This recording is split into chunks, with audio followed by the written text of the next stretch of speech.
안녕하세요. 2살 된 딸아이를 키우고 있는 주부입니다.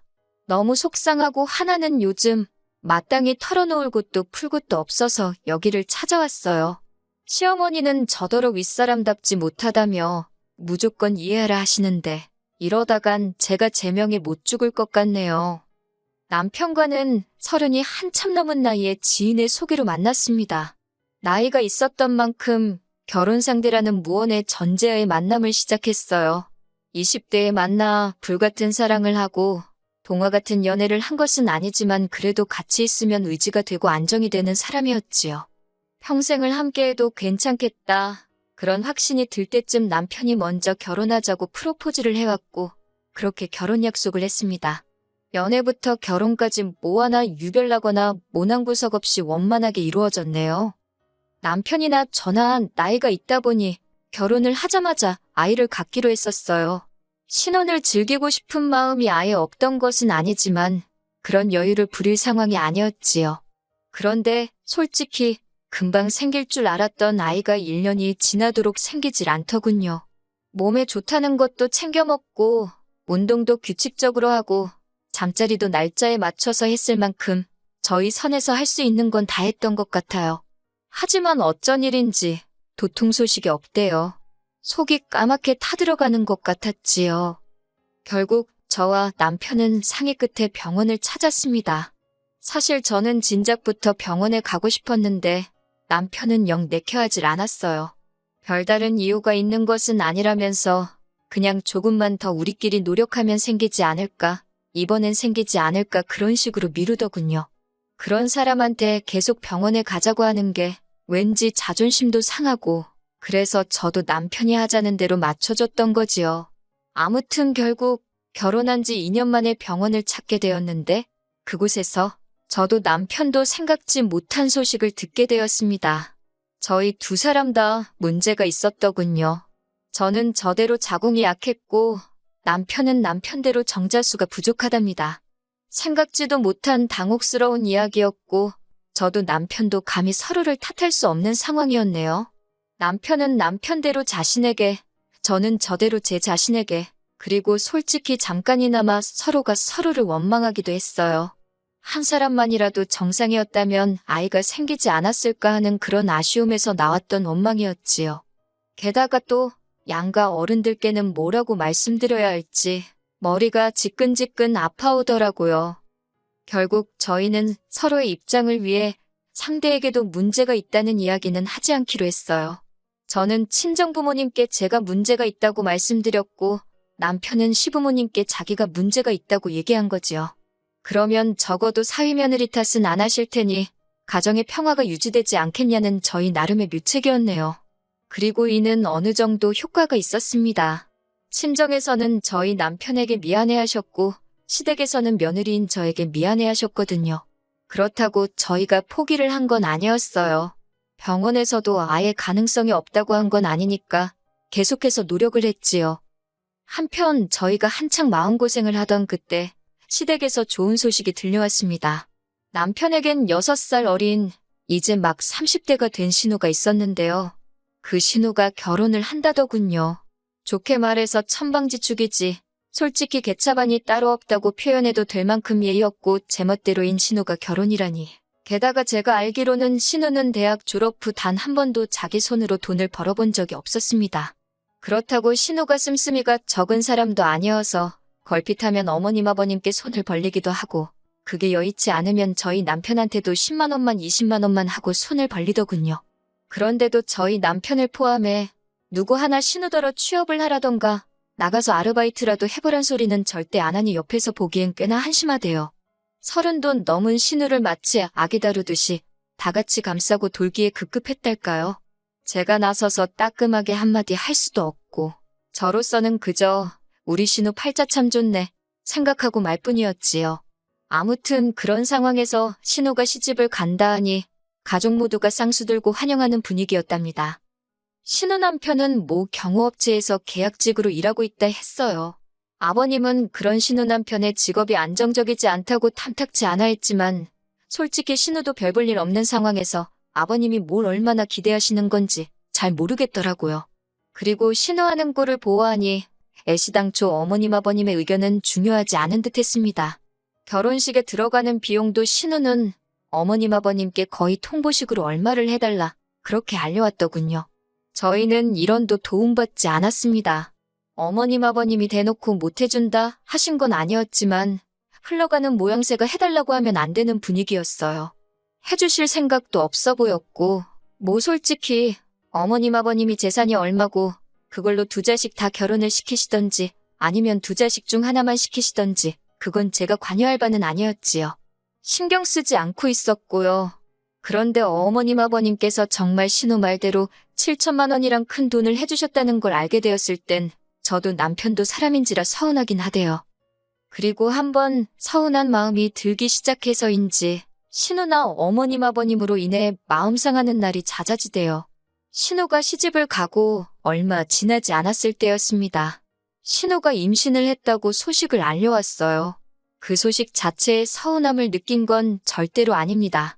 축하하는 마음과 동시에 씁쓸한 마음이 들긴 했지만 한편으론 그동안 어머님 아버님 볼낯이 없었는데 괜히 한시름 덜은 것처럼 마음이 놓였거든요. 그래서 신우에게 뭐 먹고 싶은 거라도 있으면 사 먹으려고 돈을 좀 챙겨주려고 했어요. 참고로 저희 결혼할 때 신우가 한다는 말이 자기가 윗사람도 아니고 아랫사람인데 돈이 어디 있냐면서 단 1원도 축의금이랍시고 내놓지 않더라고요. 뿐만 아니라 저희가 집들이를 할 때도 휴지 하나 사오기는커녕 저희 집에 들어온 선물들 중 자기 마음에 드는 걸 골라서는 자기한테 주면 안 되냐고 우기는 식이었지요. 그럼에도 불구하고 그 모양인 신우가 결혼할 때 저희는 축의금으로 300만 원 줬습니다. 남편이 자기가 오빠이고 맞이이니 그 정도는 하고 싶다고 고집을 피웠거든요. 뿐만 아니라 집들이 한다고 하도 오라고 해서 남편하고 갔더니 색깔 변한 사과 몇 조각에 믹스커피 한 잔을 내주대요. 그리고 남편은 또 새 집에 필요한 거 사라고 돈으로 100만 원 줬고요. 그런데 이번엔 임신까지 거의 1년 동안 신우네로 거진 500만 원도 넘게 들어가게 생겼더군요. 그런데 신우는 제가 물어보기도 전에 한다는 소리가 자기 임신한 기념으로 명품 브랜드 손목시계를 사달랍니다. 차라리 돈으로 달라 했으면 그렇게 황당하진 않았을 텐데 저는 신우한테 미안하다. 하지만 지난해부터 지금 우리도 목돈이 많이 나갔다. 그래서 비싼 선물은 못 해준다고 솔직히 말했습니다. 경제적으로 부담스럽다고요. 그러면서 그러지 말고 앞으로 뭐 먹고 싶을 때 있으면 연락을 하라 했어요. 그러면 남편이랑 제가 사주겠다고요. 그랬더니 신우가 한다는 말이 임신을 안 해봤으니 임신한 여자 마음을 알겠냐입니다. 저는 평생 이해 못할 거래요. 그 말이 제 귀에는 저는 평생 애를 못 가질 거라는 저주처럼 들리더군요. 화가 나기도 전에 서러운 마음에 눈물이 났습니다. 어찌나 눈물이 나던지 신우한테 말이 너무 심한 거 아니냐 고작 그 한마디 쏘아붙이는 것밖에 못했어요. 그리고 이튿날 어머님이 전화를 걸어오셨어요. 이때만 하더라도 저는 신우가 자기가 말이 심했다거나 그런 말을 어머님을 통해서 전하려고 할 줄 알았습니다. 아니, 적어도 어머님이 대신 사과라도 하실 줄 알았어요. 하지만 이게 웬걸 어머님의 첫마디는 임신한 것도 얼마나 힘든데 왜 사람을 서럽게 하냐입니다. 그거 시계 하나 사주면 어디가 덧나냐면서 먹고 살만하면서 왜 그렇게 야박하게 굴었냐 하시는데 정말 어이없고 속상하더라고요.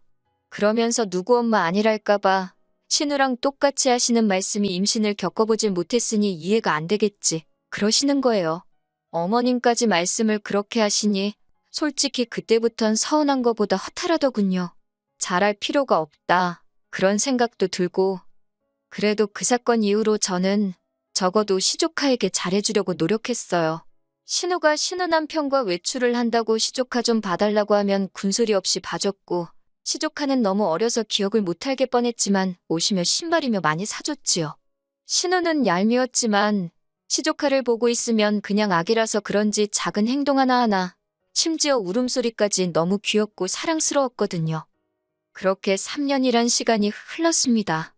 그리고 그 사이에 저희 부부는 솔직히 많이 지쳤지요. 저는 그 사이 시험관 시술까지 시작했는데 시험관도 쉬운 일은 아니었어요. 처음 며칠 동안은 제 배에 제 손으로 주사를 놓는데 그게 그렇게 서럽더라고요. 그리고 남편도 보다 못하겠던지 1년만 해보고 안 되면 애 없이 살자대요. 애 없이 잘 사는 부부도 많다고요. 그런데 저희의 간절한 바람이 하늘에 닿았던 걸까요? 믿을 수 없는 기적 같은 일이 벌어졌지요. 그건 바로 저희 임신이었습니다. 솔직히 임신 테스터기에서 빨간 두 줄을 본 순간 저는 기뻐하기도 전에 내가 헛걸봤나, 지금 이 테스터기가 불량인가 그런 생각부터 들대요. 그 정도로 믿을 수가 없었거든요. 그리고는 아침이 밝아오기가 무섭게 병원으로 향했지요. 병원으로 가는 차 안에서 남편과 저는 정말 말 한마디도 쉽게 나누지 못했을 정도로 긴장한 상태였습니다. 그리고 마침내 의사로부터 임신을 확인받은 순간 남편과 정말 병원에서 창피할 만큼 엉엉 울었네요. 저희는 바로 임신 소식을 주변에 알리진 않았어요. 물론 마음 같아선 당장이라도 동네방네 떠들고 다니고 싶었지만 임신을 하기 위해 노력하던 긴 세월 동안 얼마나 많은 기대와 실망을 반복해 느꼈는지 모릅니다. 그래서 그 감정을 또다시 느끼게 되진 않을지 너무 두려웠거든요. 하지만 이번엔 아무런 일도 없었습니다. 무탈하게 시간이 흘렀고 저는 조금 불러온 배를 보이며 양쪽 부모님들께 제 임신 소식을 알렸습니다.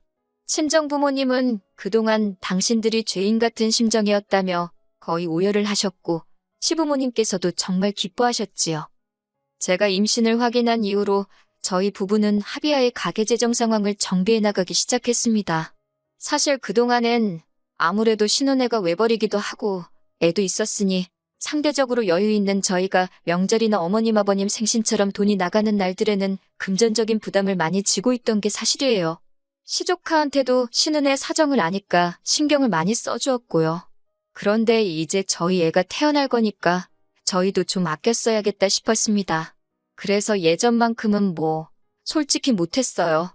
당분간은 시조카도 저희 집에 맡기지 말아달라고 했지요. 상식적으로 입덧하고 몸은 무겁고 저도 저 하나 간수하기가 힘에 부치는 마당에 제가 누굴 돌볼 수가 있었겠어요? 그리고 당연히 저는 신우가 이런 제 상태를 이해할 줄 알았습니다. 그런데 이게 웬걸요? 신우가 시부모님더러 저희 부부가 특히 제가 변했다고 그러더래요. 이제 시조카도 안 봐준다고 그러고 시조카 선물도 안 해주고 그러면서 그 전에 보여준 건 다 가식이었던 모양이라고 서운하다고 그랬다나요? 정작 제가 임신했다 하니까 말이라도 축하한다 소리도 없었으면서 어쩜 저렇게 뻔뻔할까 싶대요. 그뿐만이 아니었습니다. 소름 끼치게도 신우가 신우 남편하고 하는 소리를 우연히 들었는데 저희 부부가 애를 못 가지면 저희 재산이 자기 딸한테 올 거라고 그렇게 기대를 하고 있었나 봐요. 그런데 이제 어쩌면 좋냐고 그걸 걱정하고 있더라니까요. 자기도 한 가족으로서 오빠인 저희 남편이랑 제가 얼마나 임신을 하고 싶어 했는지 그걸로 얼마나 속상해했는지 뻔히 알면서 속으론 저희가 애를 못 갖길 바라고 있던 거잖아요. 배신감에 치가 떨리대요. 비록 살갑고 친한 사이는 아니었어도 적어도 저희를 향해 그런 나쁜 생각을 하고 있을 줄은 몰랐으니까요. 그 이후로 정말 신혼애한테는 정이란 정은 다 떨어져서 마음 같아선 상종도 안 하고 싶었지만 어머님 아버님 입장도 있고 해서 어쩔 수 없이 얼굴만 마주하고 지냈습니다. 하지만 신우의 못돼 처먹은 성격은 그게 다가 아니었어요. 저희 딸이 막 걷기 시작했던 무렵이었네요. 어머님 생신이셨는데 식당에서 외식을 하는 대신 집에서 축하를 하자고 이야기가 되었지요. 아무래도 저희 딸이 어리다 보니 어디 부딪힐 수도 있고 여러 가지로 집이 낫겠다 싶더라고요. 그런데 이제 시조카는 한참 뛰어다닐 나이였다 보니까 정신이 하나도 없더라고요. 시조카 성격이 극성 맞은 것도 한몫했고요. 저희 애는 집이 아니라 그런지 계속해서 울어대지 시조카는 쉼없이 여기저기 들쑤시고 다니지 아랫집에선 시끄럽다고 계속 인터폰에 대지 신우가 시조카라도 좀 붙들고 있으면 좋겠는데 한다는 소리가 그럼 애를 어디 묶어놓기라도 해야겠냐면서 적반하장으로 나가더라고요. 제 자식도 아닌데 얼마나 부끄럽고 죄송하던지 아무튼 그래서 정신이 정말 하나도 없었어요. 그리고 그때였습니다.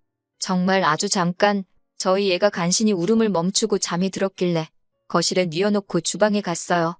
정말 한 1분이나 주방에 있었을까요? 갑자기 저희의 우는 소리가 들리더라고요. 아니, 이건 우는 소리가 아니라 거의 비명소리에 가까웠어요. 놀라서 거실 쪽을 돌아보니 시조카 손에 웬 나무젓가락이 들려 있었고 저희의 귀에서 피가 나고 있었습니다. 제가 너무 놀라서 시조카한테 무슨 짓을 한 거냐고 소리를 질렀더니 시조카가 겁먹은 표정을 하곤 얼른 지엄마인 신우 뒤에 숨더라고요. 그리고는 저는 봤어요. 신우애가 씩 웃었단 말입니다. 하지만 남편은 남편대로 딸기에서 피가 나니까 애 병원 데려간다고 들쳐왔고 어머님 아버님도 이게 무슨 일이냐며 발동동 구르고 저는 신우의 표정에 순간 멍하니 넋이 나갔지요. 그런데 신우가 갑자기 한다는 소리가 생각해보니까 열받는답니다. 자기 애가 어리니까 뭘 모르고 그런 건데 막말로 저희 애가 죽기라도 했냐면서 왜 자기 애한테 소리를 지르냐고 애 놀란 거 안 보이냐면서 저더러 사과를 하래요. 순간 제 귀를 의심했습니다. 시조카가 내 애한테 해코지를 한 게 맞는데 어떻게 저런 소리를 하나 싶어서 신우를 쳐다봤어요. 그러자 신우가 또다시 뭘 그런 눈으로 쳐다보냐면서 자기가 틀린 말 했냐입니다. 그러자 남편이 저한테 지금 쟤랑 말 섞을 시간이 어딨냐며 빨리 가자고 하더니 신우한테는 입 닥치라면서 제정신이냐고 소리를 지르대요. 신우 남편은 시조카 챙기느라 급급했고 아무튼 일단은 저희 애부터 데리고 병원에 갔네요. 무슨 정신으로 간 건지도 모르겠어요. 병원에 도착하자마자 응급처치하고 사진 찍고 그래도 의사 말로는 다행히 깊이 쑤신 것 같지는 않고 피는 살이 긁혀서 나는 거라고 잘 소독해주고 하면 별 문제 없이 나을 거랍니다. 혹시 고막에 문제가 생기는 건 아닌지 걱정했는데 다행히 그럴 가능성은 희박하다고 해서 한숨 돌릴 수 있었지요. 그렇게 어느 정도 애가 안정을 되찾고 저희는 다시 시댁으로 가지 않고 그냥 저희 집으로 돌아왔습니다.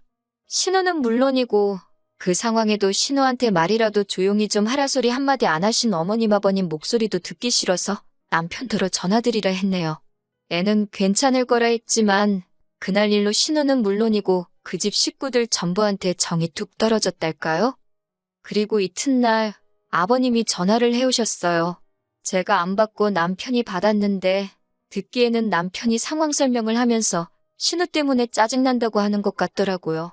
이후로 정확히 남편하고 아버님 사이에 어떤 대화가 오갔는진 모르겠습니다. 하지만 아버님이 시키신 건지 얼마 지나지 않아 이번엔 신우한테 전화가 걸려오대요. 그런데 뭐가 그렇게 억울하고 분한지 대뜸 고래고래 소리를 지르는 겁니다. 자기 애가 몇 살인지 아냐, 애가 아기가 있어서 그랬겠냐, 실수 좀 했다고 애한테 소리를 지르면 되냐, 네 애만 소중하냐, 아주 사람 속을 뒤집어 놓더라고요.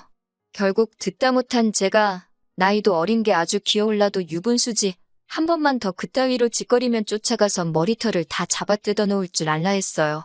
그리고 시조카 데리고 어디 가서 검사라도 받아보라고 소름 끼친다고 해버렸지요. 그랬더니 신우도 어쩌고 저쩌고 떠드는데 그냥 먼저 전화를 끊어버렸습니다. 저는 남편더러 어머님 아버님이 어쩔 수 없지만 네 동생하고 시조카는 다신 안 보고 살고 싶다 했어요.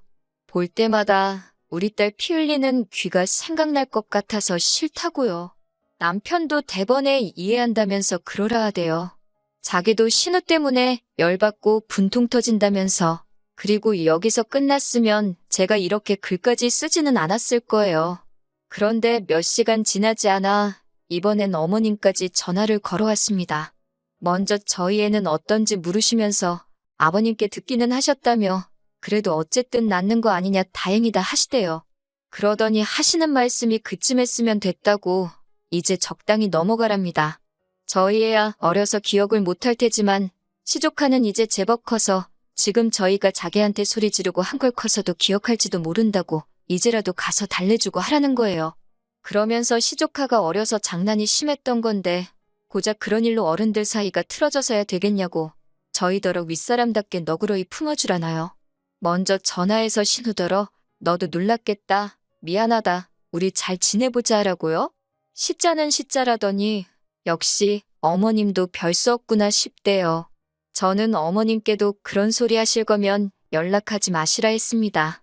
어머님도 어머님 딸인 신우가 귀하듯이 저도 제 자식이 제일 귀하다고 막말로 이번엔 귀만 찌르고 말았지만 다음엔 어딜 어떻게 해코지를 할 줄 아냐고 무서워서 상종도 하기 싫다고요.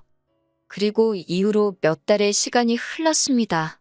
남편더러 당신이라도 예전처럼 지내고 싶으면 어머님 아버님도 뵙고 오고 시조카도 챙기라 했지만 솔직히 마음에도 없는 소리를 한 거였어요. 만약 남편이 눈치 없이 그래 알겠어 했으면 진짜 화가 났을 텐데 다행히 남편이 그런 눈치는 있어서 자기도 싫다며 어머님 아버님도 뵈러 가지 않았고 시조카도 챙기지 않대요. 이제 저희 딸 귀는 아무 일도 없던 것처럼 괜찮아졌어요. 그리고 저는 요새 그저 딸 키우는 재미에 푹 빠져 살고 있지요. 한 4살까지만 이렇게 옆에서 딱 붙어 키우고 이후론 다시 일을 할 생각입니다. 그리고 어머님께서 종종 연락을 해오세요. 주된 내용은 손녀, 즉 저희 딸 보고 싶단 이야기고요. 그런데 전 못됐다 할 수도 있지만 전혀 답장하지 않고 있습니다. 시댁 식구들 누구든 간에 저에게 진심으로 사과하지 않는 한 절대로 교류하지 않을 생각이거든요. 제 자식, 저 말고 누가 지켜주겠어요? 안 그래요?